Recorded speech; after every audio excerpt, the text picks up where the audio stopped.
हाय guys, welcome again Chaudhary competition classes. देखिए, बहुत सारे कैंडिडेट को इंतजार था कि इंडियन एयरफोर्स का जो री मेडिकल है उसका अपडेट यानी उसका रिव्यू कब तक आ जाएगा। तो कहीं ना कहीं आपको भी इसका इंतजार हो शायद। तो आज हम इंडियन एयरफोर्स की जो रैली की भर्ती कंडक्ट कराई गई थी आपका दिसंबर महीने में, उसके जो री मेडिकल चल रहे हैं उसी पर आज हम डिस्कस करेंगे। उससे पहले जो भी कोई कैंडिडेट क्या है अपना रिव्यू शेयर करना चाहता है, मैं डिस्क्रिप्शन में अपना व्हाट्सएप नंबर दे दूंगा, आप वहाँ से अपना रिव्यू शेयर कर सकते हो।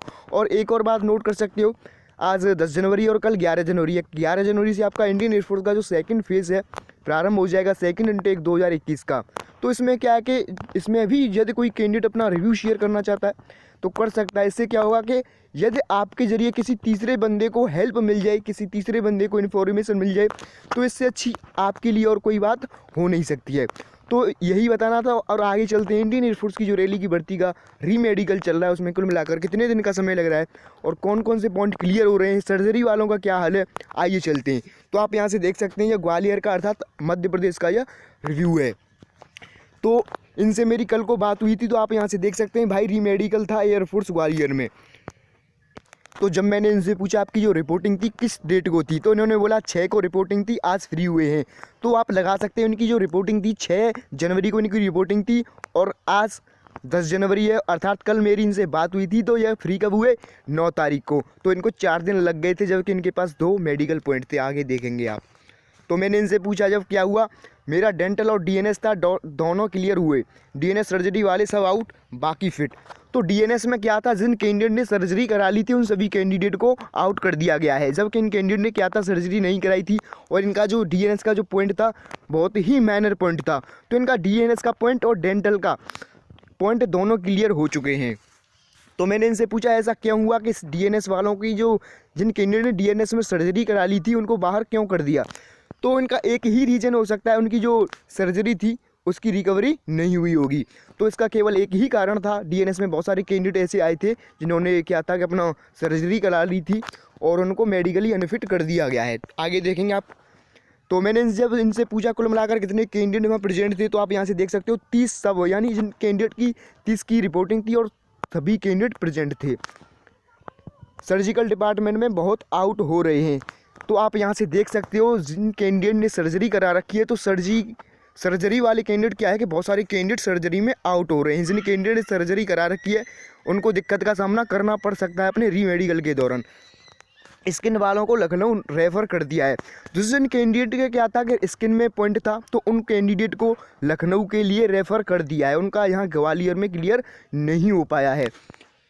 तो मैंने इनसे पूछा कुल मिलाकर कितने बजे आपकी रिपोर्टिंग हुई, तो जैसा कि आपका जो री मेडिकल अपॉइंटमेंट लेटर होता है उस पर भी टाइम मेंशन किया गया होता है। आपका जो रिपोर्टिंग टाइम है 6:30 बजे है, तो 6:30 बजे इनकी 6 तारीख को रिपोर्टिंग हुई थी।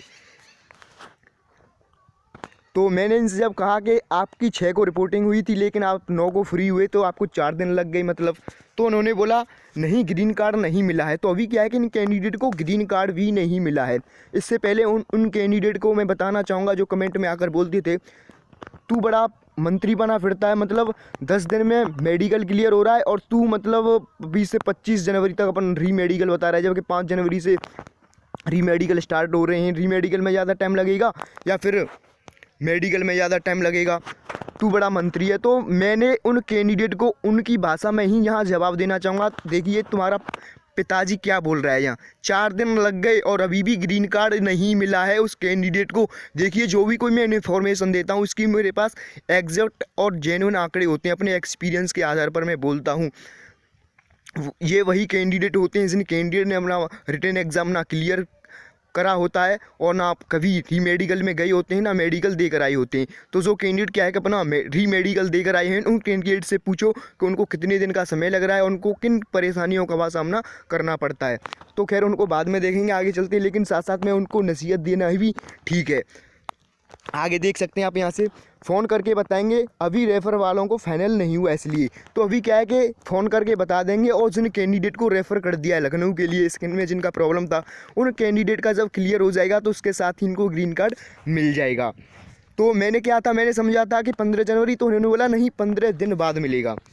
मैंने इनसे पूछा कौन कौन से पॉइंट कैंडिडेट के प्रेजेंट थे, यानी 6 जनवरी को जो कैंडिडेट प्रेजेंट थे कौन कौन से पॉइंट वाले कैंडिडेट आए थे उस दिन। तो आप यहाँ से देखेंगे ECG, surgery, DNS, blood, skin, तो मैंने जब इनसे पूछा प्राइवेट पार्ट वेट और तो फ्लैट फीट स्वीट फॉर्म नौकनी वाला नहीं था कोई, ईयर आई हाँ थे, वेट वाले को 15 दिन बाद बुलाया है। तो देखिए वेट वाले को 15 दिन बाद बुलाया है, तो इससे अपॉर्चुनिटी उसके पास और कोई नहीं हो सकती है। यदि उसको ओवरवेट का पॉइंट है तो क्या हो सकता है, वो अपना वेट भी कम कर सकता है इस 15 दिन में, तो बहुत सारा वेट भी कम कर जाएगा, डिक्रीज़ कर जाएगा। यदि अंडर वेट वाला होगा तो क्या है कि अपने वेट को बढ़ा लेगा, अपना वेट इंक्रीज़ कर लेगा। तो इससे बड़ी अपॉर्चुनिटी उस कैंडिडेट के लिए और कोई हो नहीं सकती है। अपने इस टाइम को वह मैनेज करे और जो कैंडिडेट क्या जितना उसका हाइट के अकॉर्डिंग वेट बताया गया है उसको मैनेज करे, आराम से क्लियर कर जाएगा, कोई दिक्कत नहीं है। उसके लिए ही इसमें बेनिफिट है। तो मैंने इनसे पूछा इतनी लेट क्यों बुला रहे हैं, इसका कोई रीज़न है स्पेसिफिक, तो आप यहाँ से देख पाएंगे। उसी दिन औरों को ग्रीन कार्ड देगा और लखनऊ रेफर वालों का टेस्ट हो जाएगा। तो इसका केवल एक ही रीज़न बताया था उन्होंने कि लखनऊ में जिन कैंडिडेट को रेफ़र किया उनका भी रीमेडिकल हो जाएगा जब तक, और साथ साथ में ग्रीन कार्ड दे देंगे। तो ईयर वैक्स में एक आउट, डेंटल में सब फिट। तो ईयर वैक्स में क्या था, एक कैंडिडेट था जिसको अनफिट कर दिया गया है, उसको रीमेडिकल में अनफिट कर दिया गया है इस इनटेक के लिए परमानेंटली। और डेंटल में क्या था, सभी कैंडिडेट फिट कर दिए गए हैं। तो मैंने इनसे पूछा फिर तो आई वालों को भी चेकअप नहीं हुआ होगा, कितने थे। मैंने इनसे पूछा डेंटल में कुल मिलाकर कितने थे, तो आप यहाँ से देख सकते हैं डेंटल में कुल मिलाकर 5 कैंडिडेट थे। तो आई में आप यहाँ से देख पाएंगे, हाँ आई में बहुतों को आउट किया, एक कलर ब्लाइंडनेस वाला था। तो क्या था, आई में एक कलर ब्लाइंडनेस वाला भी था और लगभग आई में 50% कैंडिडेट को आउट कर दिया गया है। जैसा कि रीमेडिकल का ओवरऑल जब आपका देखा जाए तो कहीं ना कहीं रिजल्ट आता है वह 50% ही आता है, तो इसी तरह का आई में भी देखने को मिला, 50% कैंडिडेट क्लियर कर गए हैं। डॉक्टर का प्रिस्क्रिप्शन नहीं माना, आई में 2 दिनों में सिर्फ 3 फिट। तो क्या था कि 2 दिन में केवल 3 कैंडिडेट को फिट किया था, और उसमें से कुछ कैंडिडेट क्या था कि जो डॉक्टर होते हैं, जो प्राइवेट डॉक्टर होते हैं, जो स्पेशलिस्ट होते हैं आई वाले, तो उनसे उन्होंने क्या था प्रिस्क्रिप्शन लिखवा कर लाए थे, तो उन्होंने उनका प्रिस्क्रिप्शन नहीं माना था। देखिए वह अपना ही मानेंगे, यदि वो दूसरे डॉक्टरों का मानते तो अपने यहाँ मेडिकल रीमेडिकल क्यों लेते। तो इस तरीके से दूसरे कोई डॉक्यूमेंट्स वो नहीं मानेंगे। देखिए कोई कैंडिडेट ले जाना चाहता है तो ले जा सकता है, लेकिन वो अपना ही मानेंगे जो कुछ है। आगे देख सकते हैं, मेरे जब इनसे पूछा कुल मिलाकर चश्मा वाला नहीं था कोई, तो उन्होंने बोला चश्मा वाले ही आउट हुए हैं। तो आप यहाँ से देख सकते हैं, मैंने इनसे पूछा कुल मिलाकर कितने होंगे, आई में 10 थे आई वाले, overall 50% out in re-medical. Sir PSL कब आएगी, कुछ अपडेट है। तो क्या था कि आई में 50% आउट हो चुके हैं, 50% आउट हो चुके हैं, जबकि 10 कैंडिडेट उस दिन आए थे और 10 में से आप 5 फिट हो चुके हैं, तो वहीं 5 अनफिट भी हो चुके हैं। तो आप यहाँ से आगे देख सकते हैं। तो PSL के विषय में जब इन्होंने मुझसे पूछा तो मैंने सबसे पहले इनसे एक ही क्वेश्चन किया था कि आपने वहाँ जो मेडिकल स्टाफ है, जो कमांडिंग ऑफिसर होते हैं, जो मेडिकल स्टाफ और जो एयरफोर्स का स्टाफ होता है, आपने उनसे वहाँ नहीं पूछा। तो उन्होंने बोला नहीं, पूछने पर टाल दिया। तो क्या था कि जब इन्होंने वहाँ पूछा जो स्टाफ से, तो पूछने पर टाल दिया।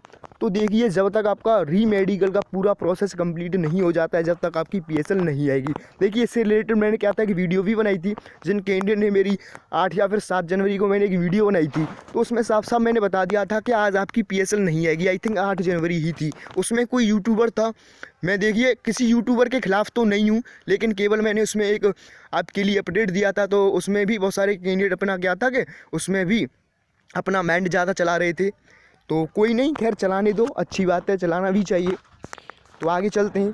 तो मैंने इनसे केवल एक ही जवाब दिया कि जब तक पूरा कंप्लीट नहीं हो जाएगा प्रोसेस आपको, जब तक आपकी PSL किसी भी हालत में नहीं आएगी, चाहे आप राजस्थान से बिलोंग करते हो, हरियाणा से बिलोंग करते हो, आप बिहार से बिलोंग करते हो, झारखंड से बिलोंग करते हो, इससे कोई फ़र्क नहीं पड़ने वाला है। क्योंकि यह स्टेटों में जो रैली की भर्ती हुई है केवल एक इनटेक के लिए हुई है, और ऑल इंडिया आपकी मेरिट आने वाली है। तो इस वजह से आपका एक ही दिन PSL आएगी, चाहे आप उत्तर प्रदेश से बिलोंग करते हो, चाहे आप उत्तराखंड से बिलोंग करते हो, दिल्ली से बिलोंग करते हो। तो इस वजह से आपकी केवल एक ही PSL बनेगी और एक ही डेट को आएगी। तो जो क्या था, मैंने जब इनसे पूछा जिनको अनफिट कर रहे थे क्या उनको रेड कार्ड दे रहे थे, तो उन्होंने बोला नहीं, डायरेक्ट साइन करके आउट कर रहे थे। तो आप यहाँ से देख सकते हैं, जब मैंने इनसे पूछा अच्छा आप कहाँ हो, तो ट्रेन में थे। जब इस समय इन्होंने अपना रिव्यू शेयर किया था, जब उस समय या ट्रेन में थे। देखिए ट्रेन में ही किसी बंदे ने आपके लिए रिव्यू शेयर किया है, केवल और केवल आपको हेल्प मिल जाए, केवल और केवल आपको एक इन्फॉर्मेशन मिल जाए। तो इसी तरीके से आपके ज़रिए किसी तीसरे बंदे को यदि ऐसी ही इन्फॉर्मेशन मिल जाए, इससे क्या होता है, देखिए रीमेडिकल में कितना समय लग रहा है, कौन कौन से पॉइंट क्लियर हो रहे हैं और हमें वहाँ किस प्रकार की गलती नहीं करनी चाहिए। तो इस तरीके के जितने भी माइंड में हमारे पॉइंट होते हैं, डाउट होते हैं, सभी क्लियर हो जाते हैं। तो इस बंदे के ज़रिए ही आपके जितने भी आई थिंक डाउट हैं सब क्लियर हो रहे हैं। तो इस बंदे के लिए आप 1 लाइक तो बनता ही है। और खैर आपकी मर्ज़ी, मैं तो नहीं कहूँगा। तो आगे चलते हैं। तो इनका डीएनएस का पॉइंट था, तो मैंने इनसे पूछा कि आपने सर्जरी नहीं कराई थी क्या? तो इन्होंने बोला नहीं, मेरा डीएनएस नॉर्मल था। डेंटल में क्या प्रॉब्लम था, जब मैंने इनसे पूछा, क्योंकि इनका डेंटल में भी मेडिकल पॉइंट था। तो आप यहाँ से देख सकते हैं रूट स्टम्प था। सर मैंने रूट निकलवा दी थी और रिकवरी हो गई थी। तो क्या था, इन्होंने रूट जो स्टम्प था रूट निकलवा दी थी और उसकी जो रिकवरी भी हो गई थी। तो आप यहाँ से देख सकते हैं यह फिट हो चुके हैं। आई थिंक इनका जो ग्रीन कार्ड है, जब तक जिन कैंडिडेट क्या था कि लखनऊ के लिए रेफ़र किए गए हैं, उन कैंडिडेट को जब तक फिट नहीं किया जाएगा, उनको जब तक ग्रीन कार्ड नहीं मिलेगा। तो आई थिंक अब इनको केवल ग्रीन कार्ड का इंतज़ार है। तो ऐसे ही बहुत सारे कैंडिडेट हैं, आप यहाँ से देख सकते हैं।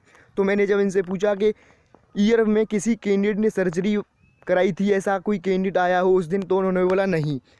चलो आराम से आओ, थैंक्स शेयर फॉर एक्सपीरियंस। तो ऐसे ही आप अपना रिव्यू शेयर कर सकते हैं। और यदि आपको इस वीडियो से कुछ इन्फॉर्मेशन मिली हो तो चैनल को भी सब्सक्राइब कर सकते हैं, साथ साथ में बेल आइकन भी दबा सकते हैं, जिससे कि मेरी आने वाली वीडियो का नोटिफिकेशन आपको समय पर प्राप्त हो जाए। तो क्या है कि मैं फिर से आपके लिए रिपीट करना चाहूँगा कि जो भी कोई कैंडिडेट क्या है कि अपना रिव्यू शेयर करना चाहता है, सेकंड फेज़ का कल से आपका सेकंड फेज़ प्रारंभ हो जाएगा, 11 जनवरी है कल, तो अपना रिव्यू शेयर कर सकता है। और जो भी कोई कैंडिडेट अपना रीमेडिकल का रिव्यू शेयर करना चाहता है, सेम ही व्हाट्सअप नंबर है, डिस्क्रिप्शन में उस व्हाट्सअप नंबर दे दूंगा, वहाँ से अपना रिव्यू शेयर कर सकते हो। देखिए आपको रीमेडिकल में समय तो लगने ही वाला है। जो कैंडिडेट अपनी अपनी अलग अलग नॉलेज छांट रहे थे, उनको दरकिनार करते हुए, और जो कोई रियल फैक्ट होते हैं केवल इन्हीं बातों को मैं बताऊंगा। देखिए रीमेडिकल में आपको समय लगता है, देखिए इनको भी 4 दिन लग गए हैं, केवल इनको 4 दिन लग गए हैं। केवल इनके पास 2 पॉइंट थे और इन स्किन वालों को लखनऊ के लिए रेफ़र कर दिया है, जब इनको अभी ग्रीन कार्ड भी नहीं मिला है। तो जो वही कैंडिडेट क्या था कि कमेंट में आकर ऐसे बोल रहे थे कि देखिए अच्छी बात है, अपना सभी अपना एक्सपीरियंस बोलते हैं, सभी अपना रिव्यू देकर ही बोलते हैं। चलो बोलो, कोई दिक्कत नहीं है, लेकिन मैं भी उनको लिए एक सजेशन देना चाहूँगा, जब आपके पास किसी भी प्रकार की कोई नॉलेज ना हो तो आप ऐसे ही उल्टे सीधे कमेंट मत किया करो। आई थिंक आपके समझ में सब कुछ आ गया होगा, बाकी आप सभी समझदार हो। तो ऐसे ही अपडेट आपको मिलते रहेंगे लगातार। थैंक्स, जय हिंद, वंदे मातरम।